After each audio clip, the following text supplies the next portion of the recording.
Thea, congratulations.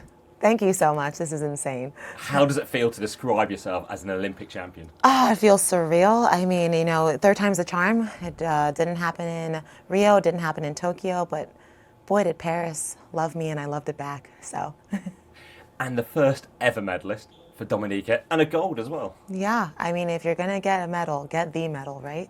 So I'm super happy, and I know my country is too. Now you're celebrating, but how tough was it out there in the Stade de France, packed stadium, trying to break history? I think I did a really good job of mentally preparing for this Olympics. The stadium didn't faze me. I think I kind of saw it as like warm and welcoming. That energy was beautiful. The majorly concerning thing was the impending weather. Before that second jump, my coach and husband told me, hey, there is a storm coming. If you want to make a move, you make it now. And I took the advice, clutched that second jump, and Mother Nature did the rest, and it honestly helped me out. It was kind of harder to stay warmer out there.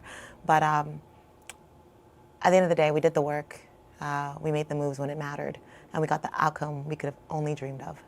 And you just watched the 100 metres final, and that inspired you. Yes, I got to see Julian Alfred in the 100 meters during my competition, and I immediately thought back to Indoor Worlds, where I watched her win her indoor gold the night before. That was my inspiration, and to see her win her outdoor gold, her Olympic gold, kind of felt like I had to go, medal for medal at that point, step it up. So I'm very proud of her. I know our islands are celebrating together, and here we are making history. What sort of messages have you had from back home? Have you got a real sense of how much they are celebrating? Oh my goodness, people are just like, I feel like they're like transcending into a different party animal. Like it's insane. I mean, the messages I've gotten, the voice notes coming my way, there's more screaming and shouting than I could even fathom. They're ready to celebrate. They're ready to welcome me home. Yeah, my phone is going crazy. I tried clearing through messages. I'm still in the hundreds. I refuse to be overwhelmed by it because it truly is a blessing, and they deserve to celebrate as much as I do. Is there one message that you got that surprised you? It's like, wow, they contacted me. The Prime Minister did call me, and that was really, really sweet. But I think one of the biggest surprises was actually seeing my little brother go viral for finding out that I won gold in the middle of his football practice in Annapolis. He goes to the Naval Academy. So, it's cool to see that even though, he was really, really disappointed he wasn't able to be here with the rest of the family, that he was able to kind of share in that special moment even when he wasn't here. And, you see so many countries racking up many medals. Mm-hmm. What will it do to the country to actually have not only a medal, but a gold medalist finally after all these years? It's the idea of like quality over quantity, right? We might not have this amazing medal count, but we have one, and it is a precious one. And I think that the biggest thing is that, it draws attention to our country. I think Dominica is amazing. It's called the Nature Isle. It's beautiful. It's lush. The people are kind. It's an amazingly safe country. And the best thing about this is that I'm watching the, search engines go crazy all over the word Dominica. People are researching us. People are finding out about us, exploring about us, piquing interest. And I think that they should. Of course I'm biased, but I think we're pretty awesome. You're going to be responsible for an influx to tourism. Oh yeah, I'd love it. Come on.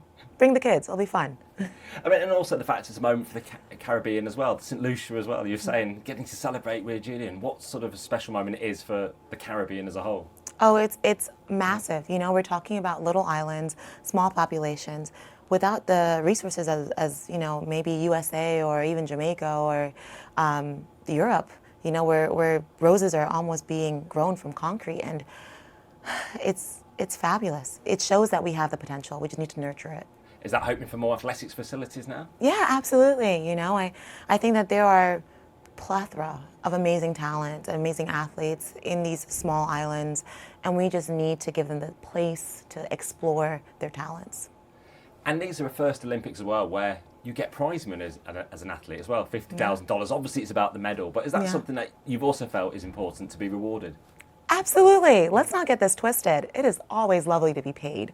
And for it to be the first Olympics where there is prize money, and for me to get the biggest prize money possible, I'm very, very happy with that. But yeah, you compare track and field to maybe football or American football or basketball, there's a gap, right? There's a pay gap. And so to be in a place where we can make more, I'm more than grateful for that. Because it allows you as well to be able to stay in the sport, to keep progressing, to actually aspire to even more success? Absolutely. It definitely helps with the longevity and just the ability to do this sport, because track and field isn't cheap.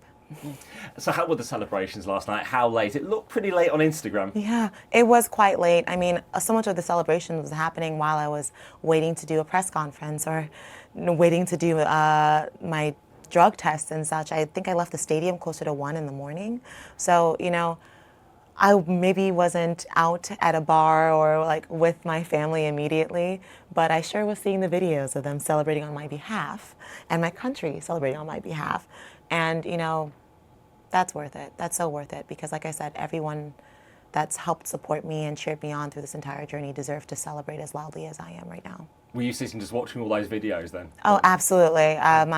My social medias were going crazy, and it was so awesome. And then the big thing you're waiting for, to get to a chicken shop today.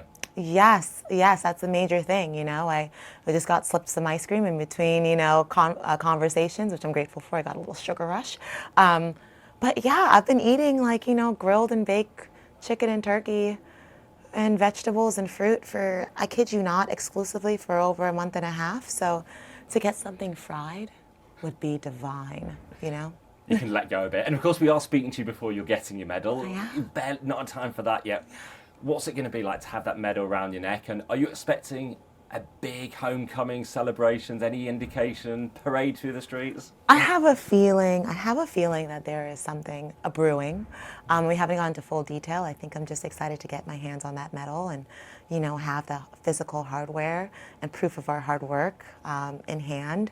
What I'm really looking forward to is to hearing my national anthem. It's not something that you hear a lot at sporting events. And so for it to be the Olympics, the biggest sporting event stage, and to be able, you know, to hear it along with the world, you know, I'm not even sure if I'll even last to be able to sing through it. It'll probably be a tearful moment, but I'm eager for it. And what we'd be thinking about up there, is it the journey, thinking back to Rio, a day that I suppose you might have thought would never be possible, to be standing at the top of the podium? You know, I think that I'll be thinking of that part of the journey, where my first Olympics was versus where my third Olympics is. But I'll also be thinking about, you know, my husband and the hard work and sacrifice he did to make this possible for us. And also my training partners and everyone along the way. You know, I am one part of a village, and that village helped raise and support me, and I am so thankful to have them. Just tell me a bit about your village. Oh, goodness. I've got amazing parents, 3 siblings that I love, the best in-laws a girl could ask for, and these phenomenal nieces. But I really have great friends, you know. My best friend's family love me like I'm their own, and they're people that allowed me to be Thea, not just Thea the athlete, shoulders to cry on when I needed it, and people to remind me that even outside the sport, I am still so very loved.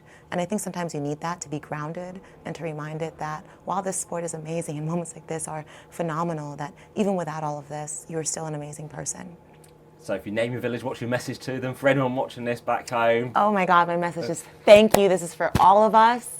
We did it, and I cannot wait to see you all when I get back. Thank you so much, and congratulations again. Thank you for having me.